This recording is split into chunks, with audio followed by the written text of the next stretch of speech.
Israel ने Iran पर बराह रास्त मिसाइल दाग दिए। एयर डिफेंस फोर्स के 2 एहलकार जाम बहक। तेहरान ने सहूनी रियासत के खिलाफ सख्त जवाबी कार्रवाई का ऐलान कर दिया। ईरान ने इसराइली हमलों के बाइस बंद अपनी फजाई हदूद खोल दी। मुख्तलिफ ममालिक की एयरलाइंस का अपनी परवाजों को ईरानी फजाई हदूद इस्तेमाल न करने का मशवरा।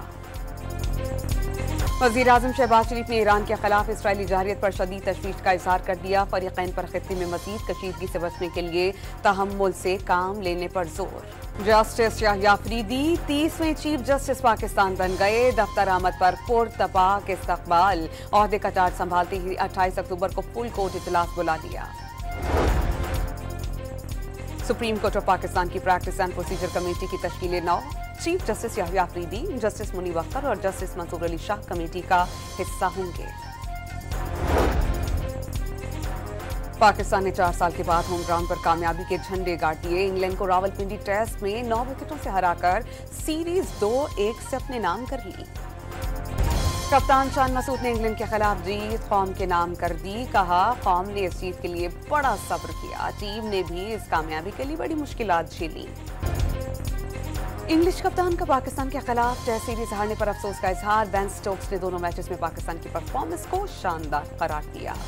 कौमी स्पिनर नुमान अली ने बॉलर ऑफ द मैच का अवार्ड अपने नाम कर लिया। Sajid Khan player of the series, जबकि बैटर सऊद शकील सेंचुरी बनाने पर मैन ऑफ द मैच करार। सिंध हाई कोर्ट ने 4 हफ्तों में एमडी कैट टेस्ट दोबारा कराने का हुक्म दे दिया। मुबैना बेज़ब्तियों के खिलाफ दरख्वास्तों पर मुख्तसर फैसला जारी।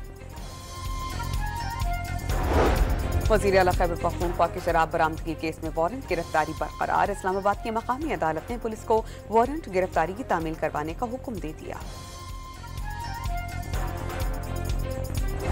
अडियाला जेल में कैदियों से मुलाकातों पर पाबंदी खत्म। 4 अक्टूबर को सिक्योरिटी वजूहात के बायस जेल में मुलाकातों पर पाबंदी आयद की गई थी।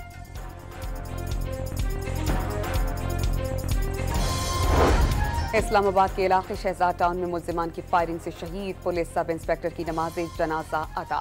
सीसीटीवी फुटेज सामने आ गई। मुल्जिमान की गिरफ्तारी के लिए टीम तश्कील। और झंग के नवाही इलाके में बाप ने गैरत के नाम पर बेटी को गला घोंट कर मार डाला। 22 साला बेटी ने पहले शौहर से तलाक लेकर पसंद की शादी की थी।